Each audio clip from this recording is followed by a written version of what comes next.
We're back. Although, Johnny, shall we start with a formal apology? Because I've heard of skipping pre-season when you're an experienced campaigner, much like yourself.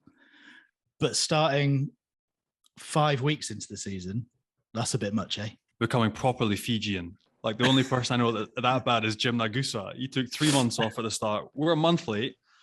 But Tim, you took at least 6 weeks holiday. So you can't say anything. And also we had some summer signings with some things to tee up, some paperwork to get through, some new additions to the show. So things have taken a little bit longer, but it's awesome that we're back and delighted to have a new man with us. Absolutely. Welcome back to the French Rugby Podcast with me, Tim Groves, ex-Scotland international and adopted Frenchman, Johnny BT.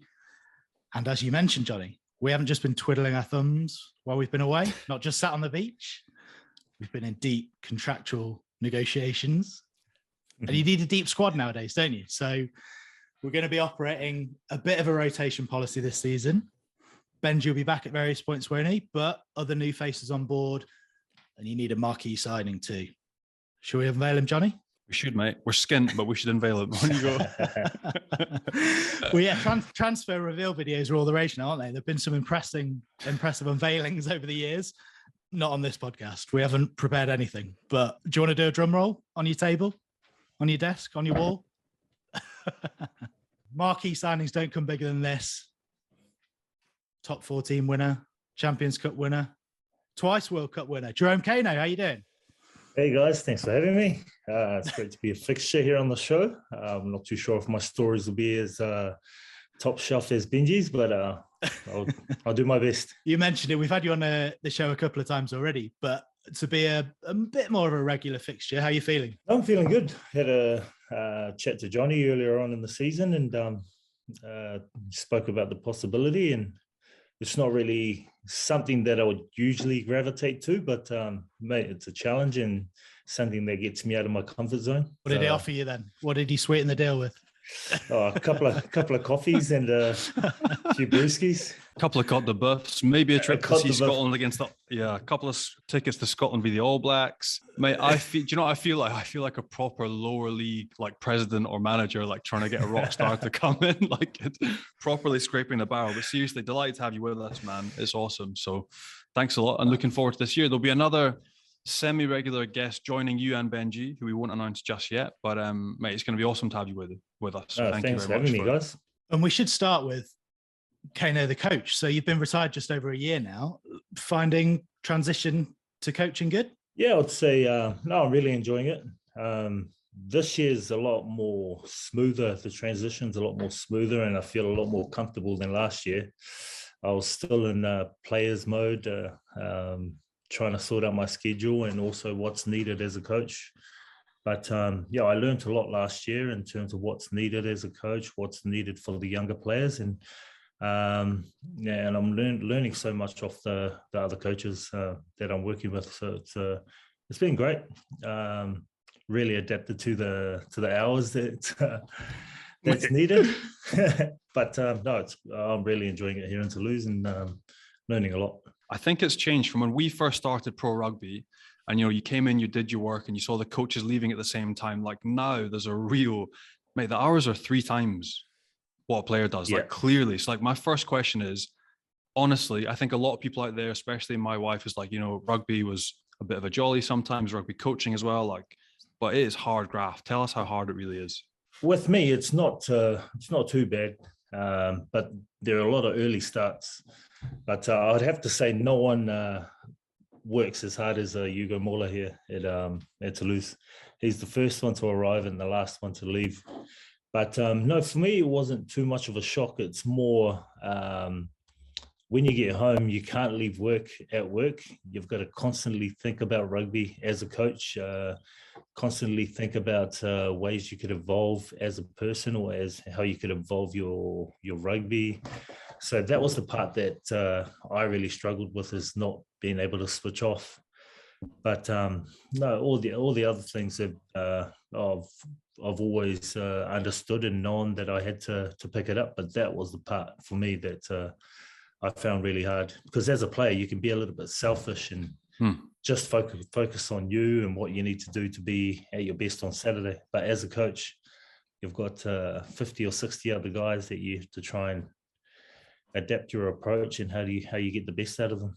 And I've spoken to loads of mates that made the transition as well, but how are you finding having your squad? Like, you've won the top 14, you've won Champions Cup together, you're good mates, you're a band of brothers, and then all of a sudden you're in a position of authority, you're a coach. Like, so how have you found that dynamic shift as well with your mates? Yeah, that's taken a little bit of getting used to. Obviously, you have to keep that distance, as you can't be seen after training playing poker with the lads in the team room.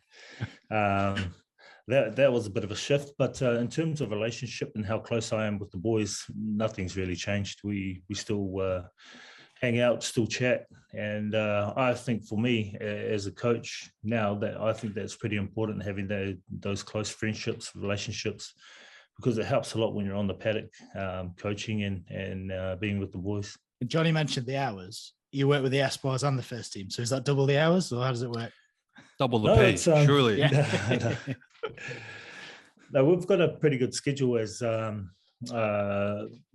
my Espoirs, we train in the middle of the day. So if the pro team train in the morning, I'm straight away with Espoirs. We're training midday, and then if the pro team have a double day, it's pretty much most of the day on the field, which is good, because in the past I've had 6:30 trainings, and you get home pretty late. But for the family, it helps a lot. Hardest working man in French rugby, Johnny? No. The question that I really want to ask, though, because this is something that Benji and I laugh about quite a lot, is how's the rig? Like, you've gone from training and full time, and have you blown out? You still look lean. Like, have you looked like you've lost weight? So you've clearly not gone the other way. But how's the rig feeling? Is it holding together? Yeah, it's feeling good. I'm not walking around like a 70-year-old man on Sunday mornings. It's been great. I've taken probably a year and a bit off, no weights, no high intensity work, but I think it's about time that I start doing a little bit of something. I have lost a bit of muscle, but I think I'm a little bit heavy in terms of scale wise. Mate, it's never a good sign when you lose all your muscle but your body weight is still the same. Yeah. That's when you get the nudge from the missus. She's like, wait, something needs to change. It's been a year and a half, like, come on, get yourself back in there. No, she was a pretty good off season. We'll maybe ask you a bit more about coaching later on, but we are sorry, as we mentioned, that we've spent so much time on the beach. But the good thing about that, Johnny, is 5 rounds in, so much to talk about. So let's get cracking. Lots off the pitch as well as on it. Mm-hmm. It was French rugby's version of the Oscars last week. I think we spoke to you the week of La Nuit de Rugby last season, Jerome, actually, and you were there. This year, not too much debate about the winners. Antoine Dupont, top French international. Zach Mercer, top 14 player of the year. Easy. Like you said, there wasn't really much debate in terms of the winners. But from a start point of view, it was awesome to see Antoine get another award, and and another halfback who plays for our women's team, Laurie Census, get the women's award as well. So that was it was incredible for us to be able to celebrate here at the start. And also Zach, another friend of the show, like, no surprise. Again, like a man who in the final was MVP, player of the final, headed obviously back home now. So we're sad that he's heading back home excited for his challenge, trying to make that World Cup squad. But not many 8s come over here, one of the biggest physical leagues on the planet, and make that big a splash in their first season. Like, he was absolutely phenomenal. He's not a massive guy either. Like, he's not massively gifted genetically size-wise, but like his timing, his power, his technical ability in spades, he reads the game so well. So I really, really chuffed for him. Absolutely delighted to pick up the award, and wish him all the best for the rest of this season, and then also in his quest to make that World Cup squad. As we said, that's going to be a huge challenge for him going back home. Yeah. You mentioned him heading back home. The other news, obviously, Sam Simmonds moving from Exeter to fill his boots. So you also mentioned size. Jerome, as a former back rower, both former back rowers, he's even smaller than Zach. So when you look at Sam Simmonds moving to the top 14, do you think he can have a similar impact to Zach, or is he going to find it tricky to adjust, because it is the land of the giants at times in the top 14? No, I think he'll just continue his momentum that he had in the Premiership. He's deceivingly small. Not like he's not small, but he's just a tank. And I think he'll fit in right in with the top 14. He's a very similar profile to Greg Aldrich, Tunga at La Rochelle now. So he's a bit of a tank, but he's also quick. He was a try-scoring machine at the Premiership. So for me, coming to top 14, I think he'll fit right in with how the game's played and how physical it is, because he doesn't shirk that responsibility, that's for sure. Now, I think there's been a shift as well. Like from when I started in the top 14, it was just like it was land of the mutes. It was like, can you get the biggest pack of forwards on the field? Whereas now there's way much more organization. It's harder to break defenses down. There's more skill required. And if you think, like you mentioned a few names, like he reminds me of Sean O'Brien as well, just like the way he has that explosive power, like low center of gravity, can burst tackles. And he's got a real point of difference. Like you mentioned, the amount of tries he scored 5 to 10 meters out for Exeter because of how well organized they are. And that's what he'll bring to Montpellier. Like he's a British Lion, like he's a top player. So like Zach Mercer is a big loss, but I think Philippe Saint-André has been quite shrewd with his recruitment. Like he used to commentate on the Premiership as well. And I reckon Sam Simmonds will go well. And it is a bit odd to be talking about next season when we're only a few weeks into this season, but it is the big news. And while we're late but early. Exactly.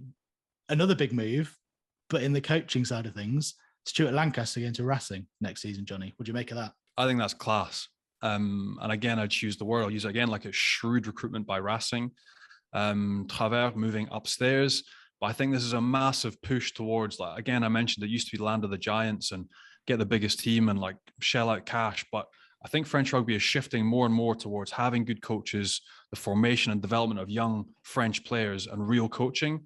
And I think that Lanny, that's him. Like this friend of the show, Jorko Koko, Nyanga, Sarzeski, they're all up there. But I think Lancaster will be almost a jewel in the crown, like an excellent coach, like with England and with Leinster.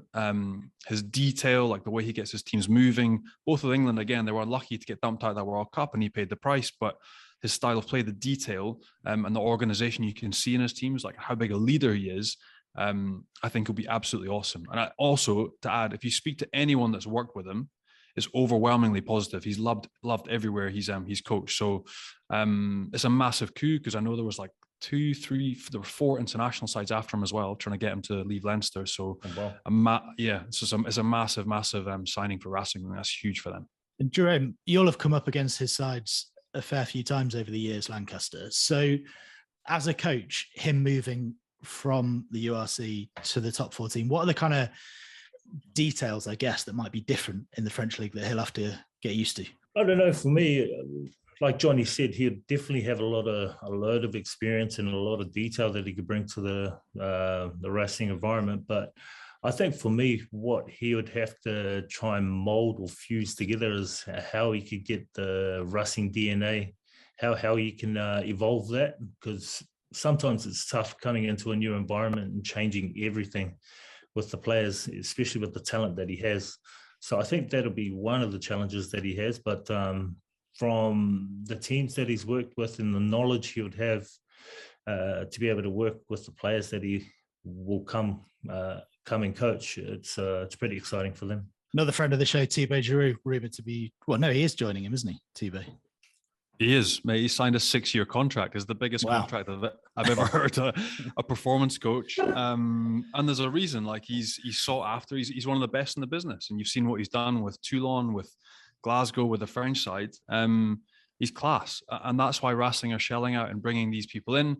He will be exceptional. Again, going back to Lanny a little bit more, like you think about the DNA, the organisation the sides have had, also with Leinster, like the ball in play time. The fact that Racing has like a synthetic pitch with like a roof that's covered all the time. So they're there to entertain, put on a show in Paris.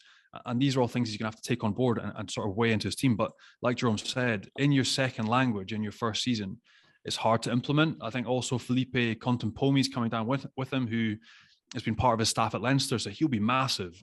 Again, the experience he had at Stade Francais and at Toulon, the French speaker, and how he gets those messages over, really gets these things into these young French players. And gets it ingrained into them so they can start the season flying. They'll have a pre-season together and then they're off. So look, it's class. It's a massive rebuild, but to be adding Lancaster, Giroux, Contempomi, we know they're in the market for standoffs as well, marquee names, It's big change, but it all looks like positive change at Racing, who at the minute, like we'll get into games in a bit, look a little bit shaky in the way they're playing.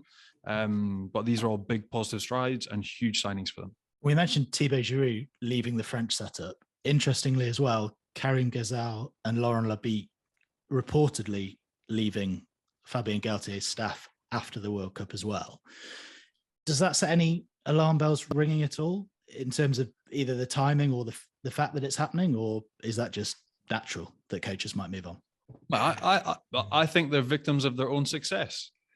Like, they've been phenomenal as a team. So it's only natural that big clubs with big budgets will come after them. And for the most part in the top 14, the clubs will have bigger budgets than the FFR. So there's a financial reason that you can be pulled away, but you also can't expect to be that good as a national coaching setup and then not be poached. There's something to be said as well for these guys being assistants in a national setup, but also wanting to go and run their own teams. Like, they want to go and be leaders and run their own organization. So as much as you might think it's strange, it's not midway through a World Cup cycle. It's announced at the end of the World Cup, although it's strange to announce it now.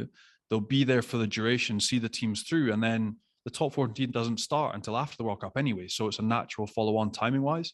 But I just think the way the French team has been the past 2 seasons with the coaching staff they've had, it's normal. They've been so good that it's absolutely normal these guys get poached. And there's been some random names thrown out in French press who's come in and take their places, which has been really random to see. But it's going to be hard for Fabien to go and get quality aligned with what he has and not pick from head coaches or absolute superstars in the coaching world in the top 14. So I think it's normal, but that's just my opinion. We've seen a lot of coaching changes in Eddie Jones's England setup over the years, and often that is put down to the way he works, his intensity.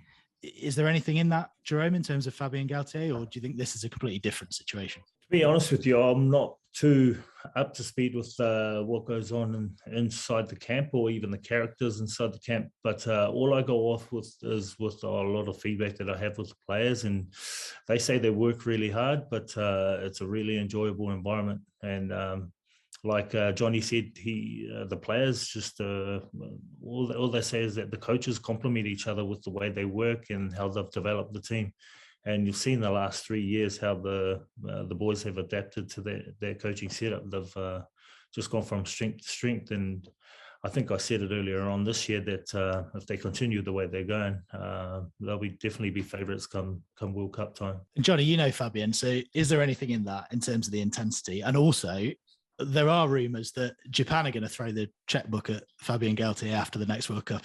Can you see that at all or not? I don't know. In terms of the personality, he's intense, but like, look what the result is. Look what the product is. Look what he gets out of the players. And I think as well, the sort of that type of intensity, you mentioned Eddie Jones, but for me, that's suited to international rugby. Like, you take your best players, you get into an intense environment, you nail your detail, you come together as a team, and then you perform. That's what it is. And then you have a break from these personalities. So that's the year you go back to your club. So I just go back to what they've produced, what you see them and how you see them performing as a team over the past 2-3 seasons is night and day to what we've seen from the French team over the past 10 years. So they're doing an amazing job. And would it surprise me?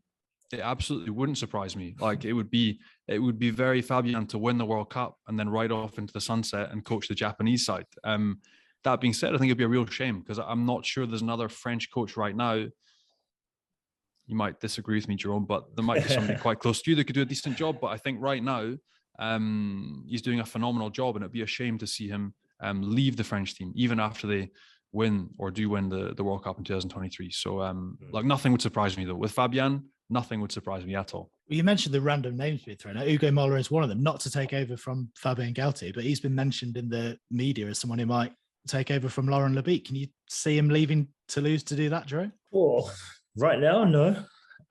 Because at work, everything's just full steam ahead as usual. Nothing's really out of place. But no, for me, no, I don't really see it. But that's just me. All I'm reading is what's on Rugby Rama and what's on Instagram. So scams those rumors. There's no real solid evidence for me to be able to report or announce that there's anything behind those rumors. until you ask him tomorrow morning at breakfast, and you can confirm or deny for us. I can guarantee you that won't be one of the questions I would ask him tomorrow. Over your morning espresso. Like the other one that was thrown out was Pierre Mignoni. But like, there's no way Ugo Mola would down tools at Toulouse to go and be an assistant. Like, it's just unrealistic. The same with Pierre Mignoni. And you look at the two characters, the two types of men they are, like there's absolutely no chance they're going to go and become assistants in the French national side. I think potentially one day they would take over and become the French national team coach, but absolutely no chance are they leaving Toulon and Toulouse, two of the biggest clubs in the world, to go and be assistants to the French national team. No way. Crucially, one assistant who looks like he is staying is Sean Edwards. And one rumour that may prove to be correct is that Bobby the Rope Strigen could be replacing Thibaut Giroud. The link makes sense there, Johnny. It does. It's great that Sean's staying on, because I think we can see how defensively they've revolutionized under him. He has been absolutely phenomenal. Another mate of the show who's been on before as well. And the Rope, like Bobby, again, we talk about his, again, with Wales, with his clubs, with the Lions, how much he's been loved globally by everyone that's worked with him as well. So if France are going to go in a different direction after Thibaut, language might not be a barrier. Sean Edwards can translate. It'll all be good. But another one that globally has been loved by everyone that's worked with him. So could be the man to do the job. It's a hell of a lot on this coaching merry-go-round. We should ask you, Jerome. You're at the start of your coaching career, but you're obviously trying to forge your own path. Who do you look at in terms of your mentors or coaches you'd like to take bits from? How do you kind of see it going moving forwards?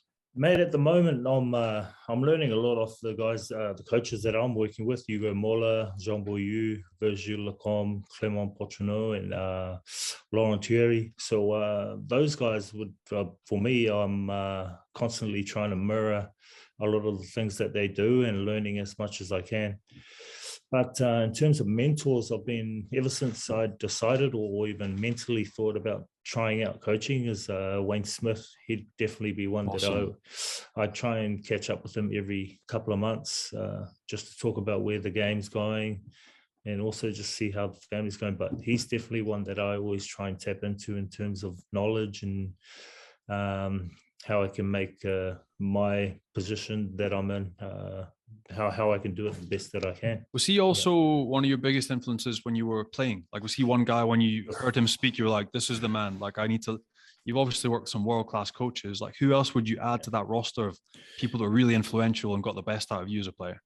Yeah, definitely Wayne Smith would be one of the most influential coaches that I've had. Steve Hansen would be one.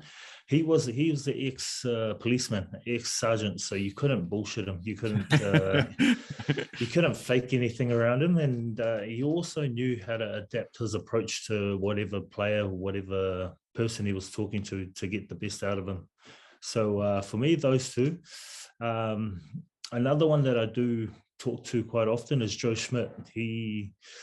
He was one of my first ever New Zealand representative coaches when I was in schoolboys, and we always kept in touch. And then you saw the career that he paved for himself, and became one of the world's best coaches, and still is. So I still keep in contact with him, and when I was at schoolboys, Joe Schmidt he looked like a schoolboy within the schoolboys team, and he still has the baby face now. So for me, those would be the top three guys that outside of France, that I try and look up to and try and tap into to get as much experience or information off them as possible.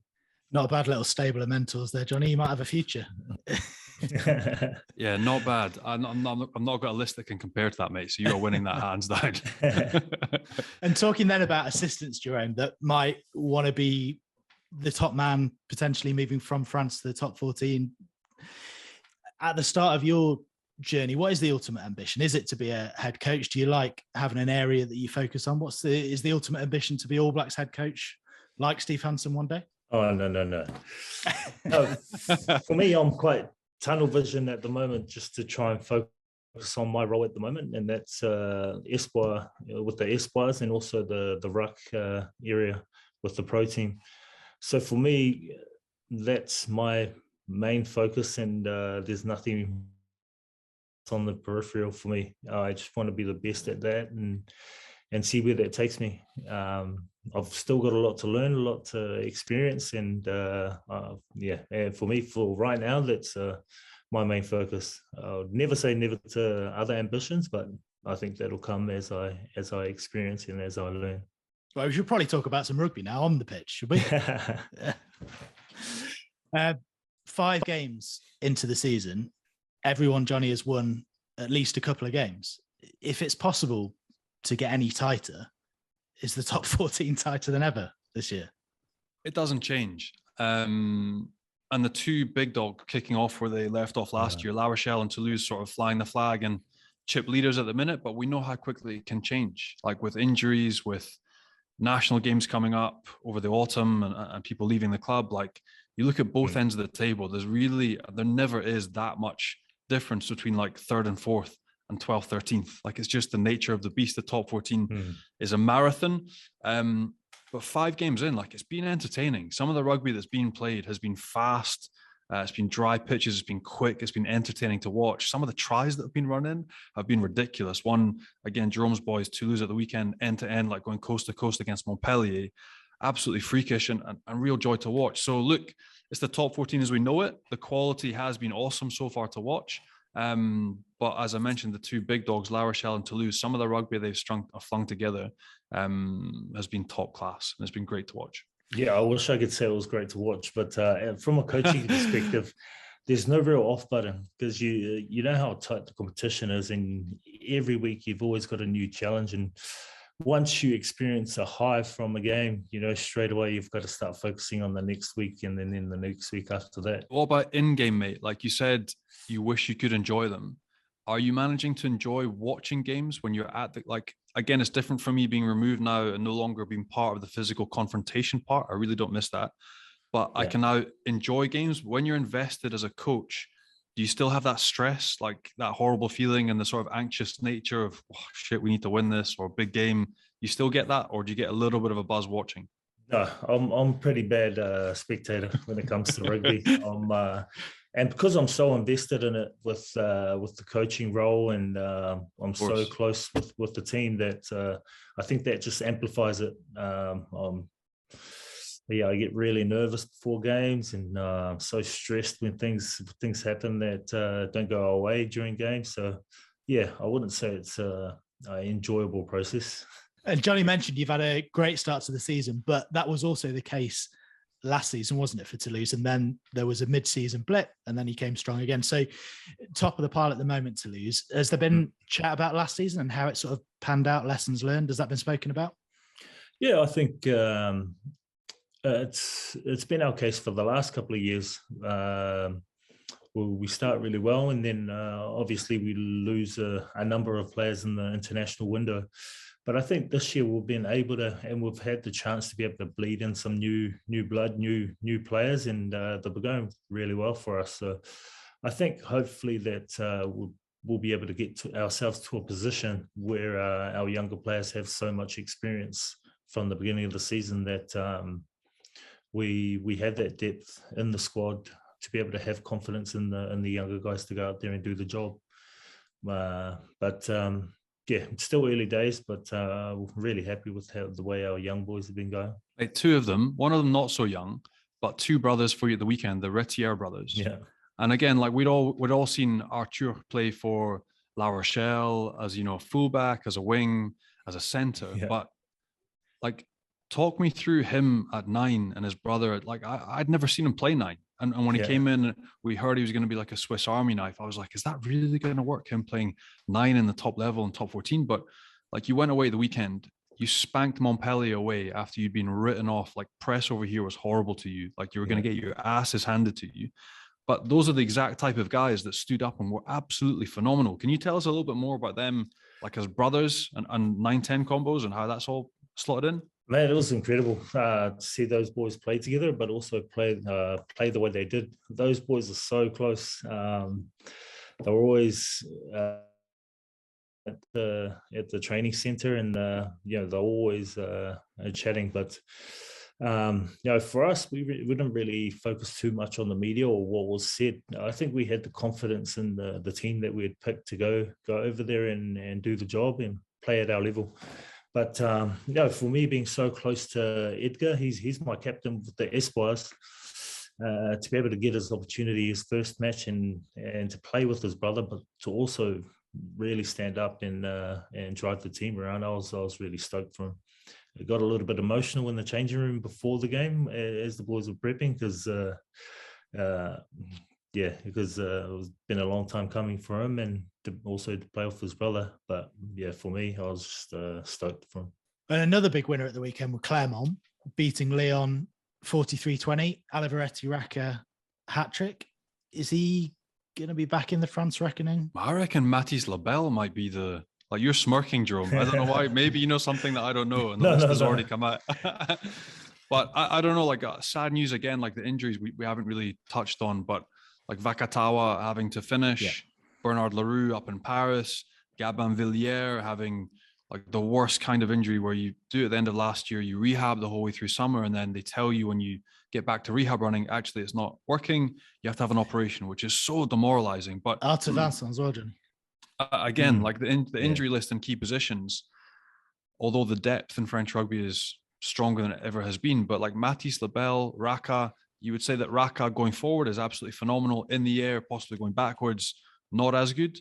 But Jerome can comment more than me, but a guy that I've been super impressed with over the past 2-3 seasons, he started this year with a bang as well. Mathis Labelle would be, in my mind anyway, probably on the top of that list. I don't know what you think. Yeah, I'm absolutely stoked for Mathis, the way he started the season. Obviously, last year I think he just needed the confidence to be able to express what he already had. And he's such a quiet kid, doesn't really speak out too much, but what he's able to do when he's high on confidence is just incredible. So for me, I'd be more than happy to be able to see him put the blue jersey on again. But Raka, I saw a few clips of him playing, I think it was Toulon, and it was an amicable match, and it just looked like a man playing against boys. And he just continued that into the season, and he's been week in, week out, he's just been incredible. So I think any of those two guys, but that's just two names of a handful that they have here in France. We've chatted a lot about coaches already today. Johnny, at the end of last season, we spent a fair bit of time talking about Christophe Urios and Bordeaux. Obviously, we know Cameron Wackey has gone, but things haven't started brilliantly for Bordeaux, have they? Mate, you say that, they're 7th. And if Jerome's Toulouse hadn't beaten them at home early on, they'd be 4th. So, a narrow victory. And again, it doesn't look glamorous, but Christophe's teams never really are glamorous. They're hard, arduous, hardworking, pragmatic teams that he produces. I don't know, if it hadn't been for that early loss to Toulouse, they'd be okay, but that's it. One loss in the top 14 and you sink back 3-4 places. The press starts talking. It's just the nature of the beast. It's so fine the lines of doing well or not. One guy that did take a pot shot at Urios was one of you new boys, his dad. So Olivier Roumat, his son Alex is playing for Toulouse, and he's been phenomenal again. Slotted straight in, expressing himself, playing really well, bossing at the line out. But Olivier's dad came out in press over here and said that his son had to eat shit for 2 years and take shit for 2 years from Urios, and now he's having a great time. And look, Christophe gets loads of stuff leveled at him over here because he's a polarizing character. He enjoys talking. He enjoys hard work. I really enjoyed working with him. I thought he was a fantastic coach. I genuinely did. And I don't think that they're going to be at the foot end of the table come the end of the season. It's a long old season, like we said, and like they're going to be making top 6, top 8. But it hasn't been the best start, but that's all come from one loss against Toulouse. And they're not going to be the only side to lose at home to Toulouse this season because they're a big old team. So yeah, not all rosy. Not everyone's happy with them. But I'm fairly sure they'll come good as the season progresses. La Rochelle beat Racing at home, but aside from the result, it's doing the rounds in the media. 70 consecutive home sellout crowds, and I know the support you get at Toulouse is brilliant, Jerome, but that is phenomenal, isn't it? Was that 70? 70 in a row sold out home games. That's incredible. Yeah, that's the huge difference that I noticed coming over from New Zealand and experiencing top 14. I'm not too sure if it's the same over in the Premiership or the URC, but here in France, the support's incredible. Every stadium that we play at is there's a massive crowd outside welcoming the buses, and then obviously during the game, the singing it's just non-stop. So that doesn't really surprise me, but it's still pretty impressive. In less good news for them, Johnny, the LNR have given Ronan O'Gara a 6-week sideline ban. He's been in trouble again. He's out of action till the end of October, isn't he? He is, and we just mentioned how well Toulouse and La Rochelle play. Like, I love the way they operate. I love the way on field, how they go about it. Like, Ronan's always had, going back to playing against them, like Glasgow, Munster, Scotland, Ireland, he's always had just this horribly competitive streak to him. That's probably a positive, but the weird bit is when you get into that coaching arena and it becomes part of the environment, and we talk about our values and respect, humility, culture, like how do we work, how do we go about our business, like he won't want to be transferring that to his players, because you can't be abusing touchline officials. It's just, it's something that he has to cut off and remove from his game, keep the competitive spirit, keep all the positive stuff that how he's getting them to perform, how he runs that team, how they play, because it's phenomenal. But that's just like the one little thing that's like a little black mark, I guess, from at the minute, is if he's looking at, Munster jobs or Ireland jobs in the future, they'll be like, what's his temperament like long term? How is he going to affect our culture? What's he going to bring to our group? And again, for the players, like, you'll know now as a coach, Jerome, like when your head coach has a touchline ban, and I've had it with different coaches where they're making phone calls to assistant coaches, like in the changing room, in the tunnel, like it's just another layer that you don't need. It's another difficult barrier for your performance to your team that you don't need. So look, they're one of the best teams in the top 14. They play incredible rugby, but that's it. He needs to learn to toe that line a little bit, or play that line a little bit cuter, because he doesn't need to be leaving his team for 6 weeks. He's too good, and they need him. That's the truth. He's a phenomenal coach. Yeah, in my little experience as a coach, I do see the heat of the moment stuff, because some of those games, the top 14 games, it gets pretty intense, and I'm up in the nosebleeds watching the game with the computer analysis. Imagine being down in the right in the trenches with everyone, and then you have that competitive streak like Ronan does. I can see how things can ball over, but definitely, as you said, you wouldn't want that trickling down to your players. They need to send down Donica Ryan and Stan Camp down to the touchline, because they're calmer, and just sit Rog up with the computer analyst. Like, mate, you see more from up there anyway. Like, honestly, just get up there. We saw Christoph Urios give him a bit of a slap last season. I was going to ask you, Jerome, if there were any coaches you'd wanted to give a slap to so far, but maybe stay upstairs. No. Yeah. Again, off the field, really, more than on it. But Brief's great pass by On at home the weekend just gone. But there's been some interesting goings on there as well, haven't there? So English millionaire Ian Osborne has become the main shareholder, and there's talk of them getting a high-profile signing or two, bit of money floating around in Brief. Mate, and the question is, like, Richie Gray, your old teammate, Jerome, and my old teammate, he is absolutely everywhere at the minute. This. Mate, it's everywhere. And I messaged him like last night. I was like, mate, I've seen, like, what's the crack? And he's like, oh no, just press. Like, just press. Keeping his close to his chest. But like, he's been home. Now he's got 2 kids. I know he would love to finish his career in France. I know how much he loved his time in Castres with me, how much he enjoyed Toulouse, even though there was a bundle of injuries towards the end. Like, he's now back playing regularly, starts every week at Glasgow, runs the line out. He's a freak show. We've both played with him. He's one of the best athletes in world rugby, runs like a back rower. He's a freak. So Brive would be lucky to have him. If it's going to happen, I don't know. You also mentioned coaching staff. They're looking at taking one of the French national team coaches as well. So it's all changed. Like, it's exciting because Brive is a club with a massive history. They've obviously won the European Cup back in the 90s. And they've really fought above their budget.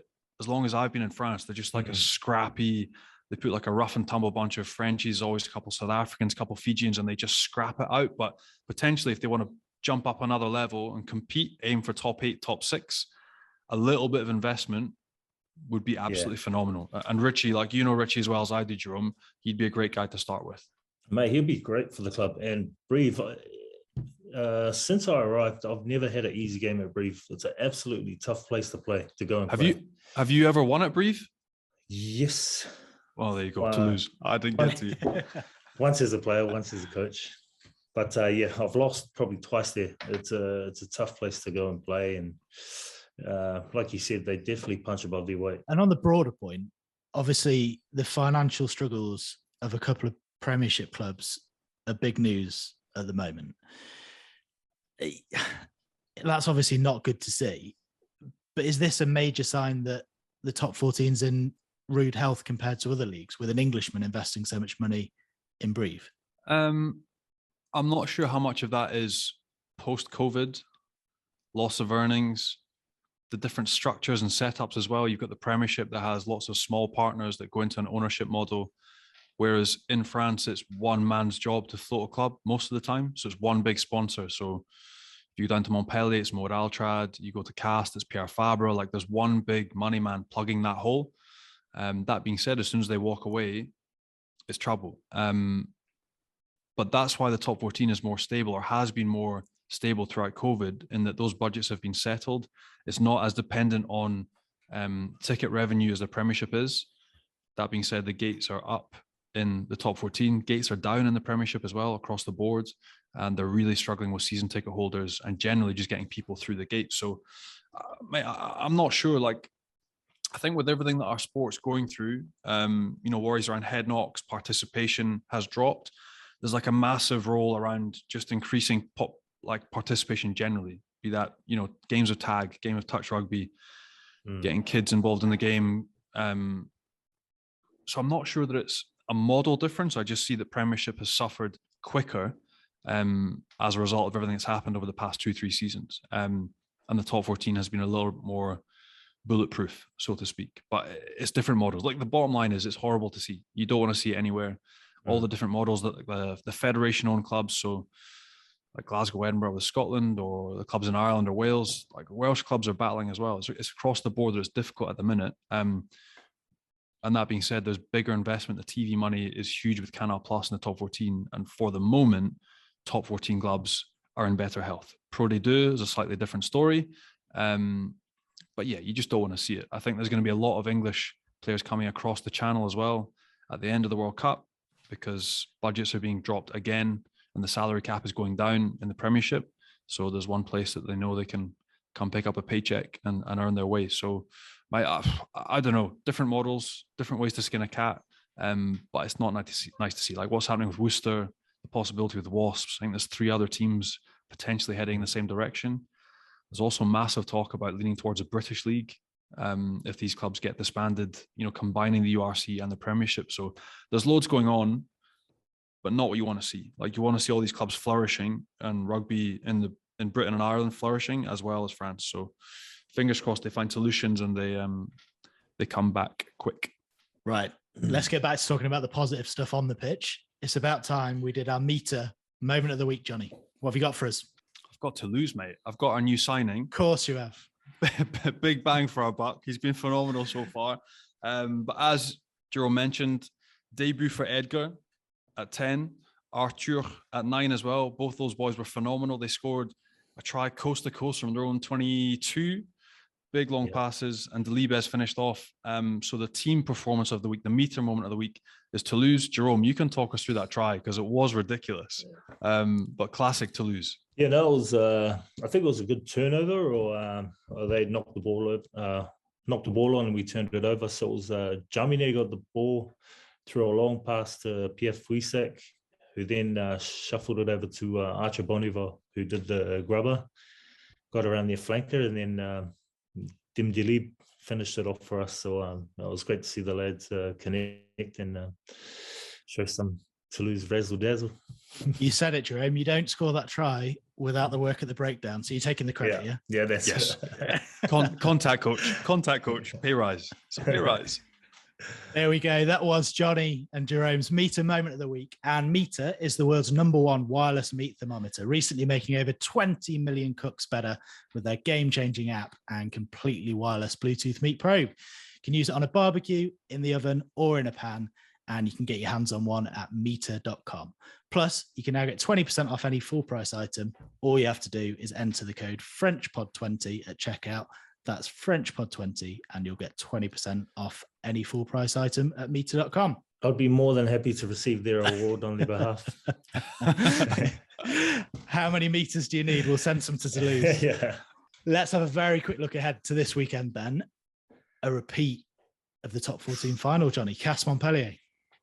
My two old sides, mate. And I will tell you now, Castres, who haven't been flying so far this year, have struggled with bits of their game, they struggle with their discipline, but they will be desperate to get Montpellier to Castres. After the manner of that defeat last year, I know a lot of the boys, Julien Dumora, Rory Cockett's now upstairs, he's a coach as well, defence coach, like they will be absolutely desperate to get them down to Castres. So it's a massive game, Montpellier off the back of a loss as well against Toulouse.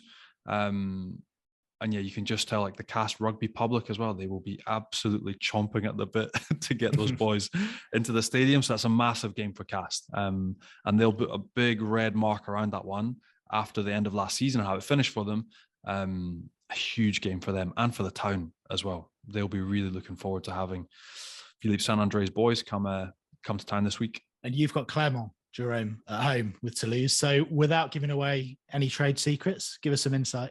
Mate, there's been a lot of focus on how well Clermont's been going at the moment. So, for us, it was just this week's just been trying to get the boys back down to ground zero, get their feet on the ground after that win. So, if there's any of that still lingering around in the weekend, we're in for a rude awakening against Clermont. But they'll be going really well, and I'm sure they'll have some more additions coming back from the international side, the Argentinian side, or some guys coming back from injury. So, it's going to be a big one. Spoken like a true coach, Johnny. Bring them back down to a true pro. I was going to ask you as well, and not very professional, but some of my best bits of playing rugby in France were the away wins and then the bus trip back. So were there any initiations for Edgar in his first game on the way back on the bus? And who was buying the beers and shoving them on the bus for the bus trip back to Toulouse? No, it was pretty chilled on the way back. Guys weren't really digging into the beers. I think Edgar's initiation will come sooner or later, but it wasn't in the weekend. I think for us, because there's a 6-day turnaround, I think the boys knew that they had to show up on Monday. What is the initiation at Toulouse, Jerome? Because aside from Edgar, obviously you've had a couple of superstars come in the summer. So what do they have to do? I think the initiations happen at stage when you haven't played a game. I think that's when the bad initiations happen. So I think once you play your first game, it's just a sigh of relief that you don't have to go through it again when stage time comes around again. So classic in France as well. Normally, like if you're young, you're getting your head shaved. So you'll see the preseason games, you'll see some disgusting haircuts. Like if you go to Exeter, it's normal because that's how they cut their hair. But like if you look around the top 14 in the preseason games in the first 2-3 rounds, you'll see the young kids with some filthy haircuts. Yeah. That being said, you get that's the default. And then for most clubs, if you don't want to get your head shaved, you can either, sing a nasty song, put on a skit, like that type of stuff. It's actually not that bad. But it's when you're young, you still get abused. You get a head shaving and a filthy haircut. There'll normally be a Georgian who's got his hair clippers that he not usually does to do his back and his bum and everything. And then he brings that out and he does the kids with it. It's grim, absolutely horrible. Nothing to compete with drinking copious amounts of milk at Gloucester or the absolute filth that goes on at Exeter. But I have seen some of those haircuts and that goes on in the Premiership as well. But at Toulouse, Jerome, who's the barber? Is it Manny? Who cuts the hair most of the time? No, it's Roderick Netti or Sofiane Guitoun. No, and also Dorian Algeri. So usually some of the front rowers get amongst it. What else this weekend, Johnny? What are the big games? There's Lyon against Bordeaux. Well, again, we talked about Bordeaux earlier, but I could possibly see them sneaking something in Lyon. Like Lyon's another team that new coach under Xavier Garbajosa, who had time out after things didn't go too well at Montpellier. And Lyon don't look that settled either at the minute. So again, we talked about the stick that Bordeaux have taken in Urios, but that's the type of game that they could go on the road and very easily nick a win. And as well as the top 14, Women's World Cup kicks off this weekend. So a quick word on that. England, obviously red hot favourites, but Jerome, you mentioned earlier on a Toulouse scrum half, of course, playing for France, Laure Sansus. France and New Zealand, probably the other two teams that can compete with England. Yeah, definitely France and England will be the front runners because they've been playing really well. But I've seen the New Zealand side play the last few games, and they seem like they're building pretty nicely. They've got Wayne Smith on board. I've seen Dan Carter's been in with the backs and the kickers. So they've got a good crew of guys. Mike Cron, he's been working with the scrum as well. So they've got a good bunch of coaches. They've definitely got a young team. But I'm sure that experience that they've got around them and being at home will give the girls a lift. But also the Australian team, they've always fielded a great side. But having worked closely and seen what the French, but also the English team, they seem pretty strong. Have France got a chance, Johnny? Hopeful, mate. I think everyone understands how dominant the Red Roses have been over the past 24 months. They've been absolutely ridiculous, but you never say never. Like if there's a couple of sides that are capable of turning them over or showing up and doing something ridiculous, stringing together some outstanding pieces of play and challenging them, like it's New Zealand, it's France. They've been there over the past 2-3 seasons. And as Jerome mentioned, Australia, sort of wild cards as well. But you have to admit, England, red hot favourites, but France again. And the feeling around the sort of French general rugby public, the support they've had as well in the home games. Like we saw sellouts against the Black Ferns and Pau down in Bayonne as well. Like they've drummed up a massive support and the country's really behind them. Thanks, Johnny. A big thanks, Jerome, as well for joining us this season. Worth every gram of that Côte de Beurre for whatever Johnny's given you to join us. Thanks, lads. Thanks for having me. And a big thanks to all you guys for listening as well. Make sure you hit subscribe. Leave us a nice review if you can as well. Check us out on RugbyPass and on YouTube. And we'll be back with another episode next week. Au revoir, guys. See you, fellas.